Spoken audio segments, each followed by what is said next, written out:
From Hollywood, almost live, it's Head The Gong. We might have that wonderful thing happen, like a miracle, that when a man feels like creating, he'll just create. I'm not sure anything needs to be said. There's no sense of pressure building, no longing for release. What's lacking is enthusiasm, urgency, intensity. I miss these feelings that so often came with the words that were not quite in my head, not quite on the tip of my tongue, but nevertheless were suddenly there on the page.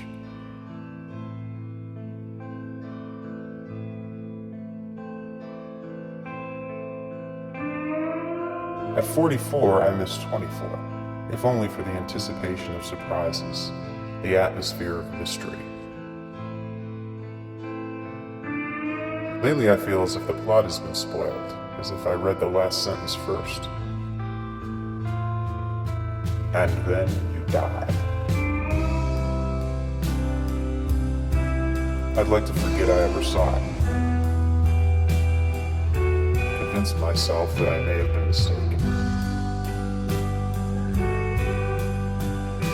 Maybe there's some context that will change the meaning. Maybe the whole thing turns out to be a dream.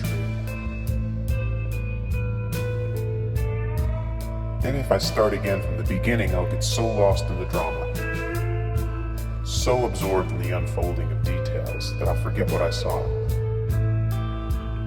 Or at least cast enough doubt to make things interesting again.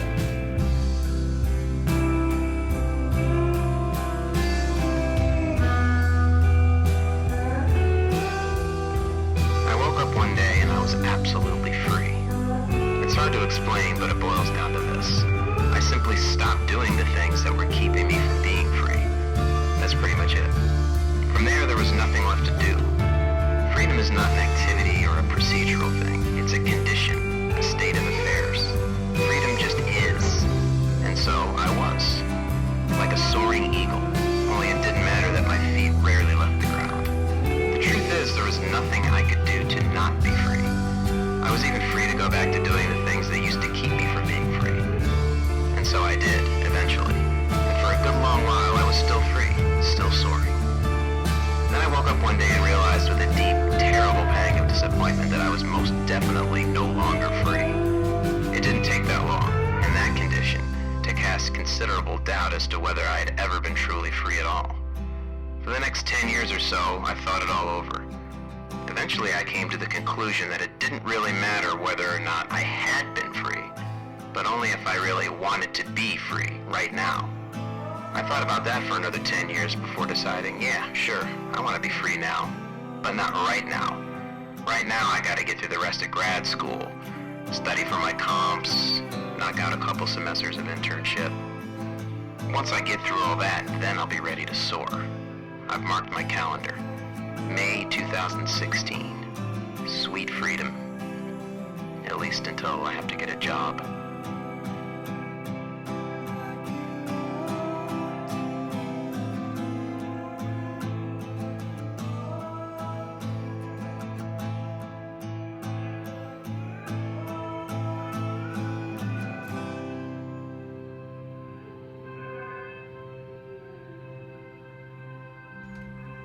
Do you remember a time that smelled like sand and lake water? When the sight of a young girl in a bathing suit made every one of your nerve endings swell and pulse with a feverish intensity?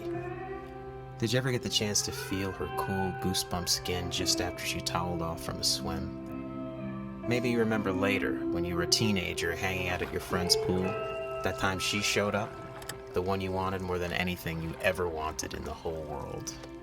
Remember how you felt when you first noticed the way she looked at your best friend?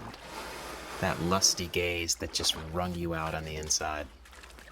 But you kept laughing anyway, kept horsing around with her in the pool even though you felt like drowning.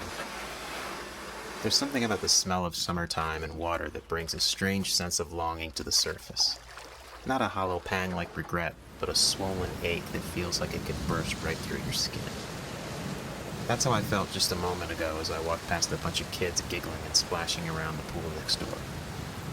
Now, just a few minutes later, it's raining cats and dogs, and you can hear the severe weather warning sirens going off. I had to run out to close the windows in my car, but it started coming down too hard. Now it's back to me and all my strange tendencies and crazy spinning thoughts and downright failures. I just don't seem to want to dive in these days. Yet I'm also sick of standing here at the edge, looking down.